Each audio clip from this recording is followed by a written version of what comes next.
بسم اللہ والصلاۃ والسلام علی رسول اللہ۔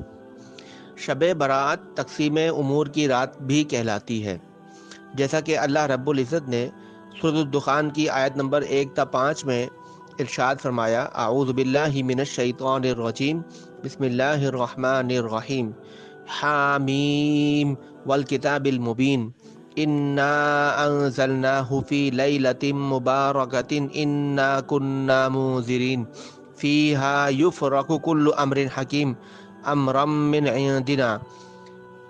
اللہ نے فرمایا، قسم ہے اس روشن کتاب کی، بے شک ہم نے اسے برکت والی رات میں اتارا، اور بے شک ہم ڈر سنانے والے ہیں۔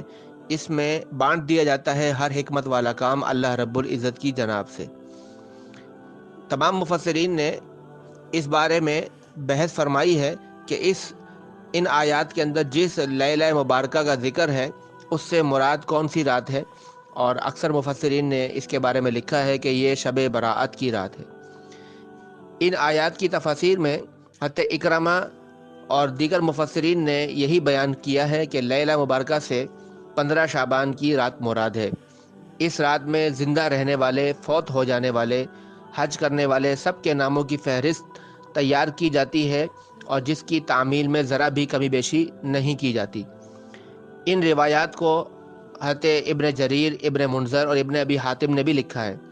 اکثر علماء کی رائے یہ ہے کہ مذکورہ فہرست کی تیاری کا کام لیلۃ القدر میں مکمل ہوتا ہے، اگرچہ اس کی ابتدا شب براءت سے ہوتی ہے، جیسا کہ حضرت شیخ عبدالحق محدث دہلوی رحمۃ اللہ تعالی علیہ نے بھی یہ بات اپنی کتاب ما ثبت من السنہ فی ایام السنہ میں تحریر فرمائی ہے۔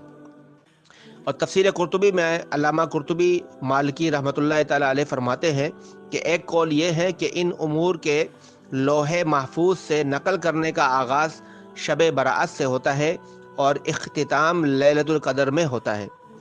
یہاں ایک سوال یہ پیدا ہوتا ہے کہ یہ امور تو پہلے ہی سے لوح محفوظ میں تحریر ہے، پھر اس شب میں ان کے لکھے جانے کا کیا مطلب؟